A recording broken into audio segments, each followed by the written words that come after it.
Hi guys! Today gagawa tayo ng super moist at creamy na banana cake with cream cheese. Perfect na pang merienda o pang negosyo na siguradong magugustuhan ng buong pamilya. Kaya simulan na natin. So una, balatan lang natin ng 3 saging na lakatan. And then imash lang natin gamit ang tinidor hanggang maging smooth, tapos iset aside lang natin. Sa isang bowl, ilagay natin ng 1/2 cup evaporated milk at lagyan ng 1/2 tablespoon na white vinegar. Haluin lang natin ito. Yan ang magsisilbing buttermilk natin and then set aside lang muna. Ngayon, sa isa pang bowl, paghaluin natin ang mga dry ingredients. 2 cups na all-purpose flour, 1 cup na white sugar, 1 teaspoon na baking powder, 1 teaspoon na baking soda, and 1/8 teaspoon na asin. I-mix lang natin hanggang sa mag-combine.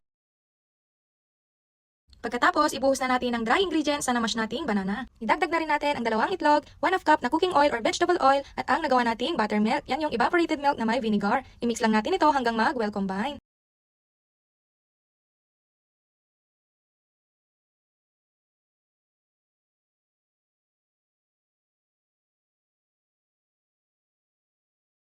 At mag-add din tayo ng 1/2 teaspoon na vanilla essence and then haluin lang ulit natin.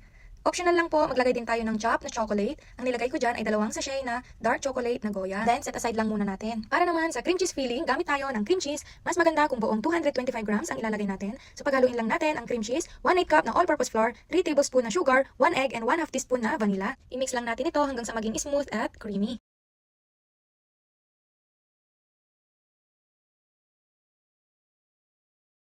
Ngayon naman, i-prepare na natin ang baking pan. Lagyan natin ng parchment paper tapos ibuhos na natin ang kalahating banana mixture.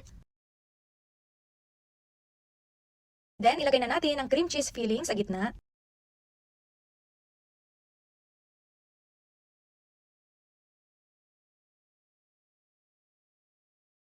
Tsaka ilagay na natin ang natitirang banana mixture.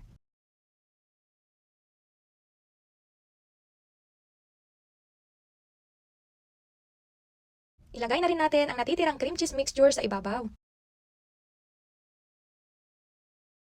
At dahil nga wala tayong oven, gagamit tayo ng improvised kawali method. Ilalagay natin ang stand sa kawali, takpan at painitin ng 5 minuto. Kapag mainit na, ilagay na natin ang pan at lutuin sa medium to low heat for 50 minutes or hanggang malinis na ang stick kapag tinest natin.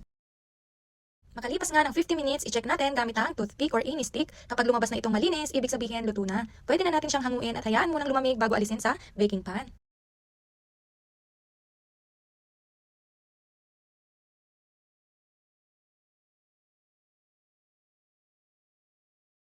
At ito na nga, ready na ang ating banana cake with cream cheese. Soft, moist, at super creamy. Perfect sa kahit na anong okasyon. Maraming salamat po sa panonood. Huwag kalimutang i-like, share, at i-follow para lagi kayong updated sa mga bago kong uploads. See you in my next video!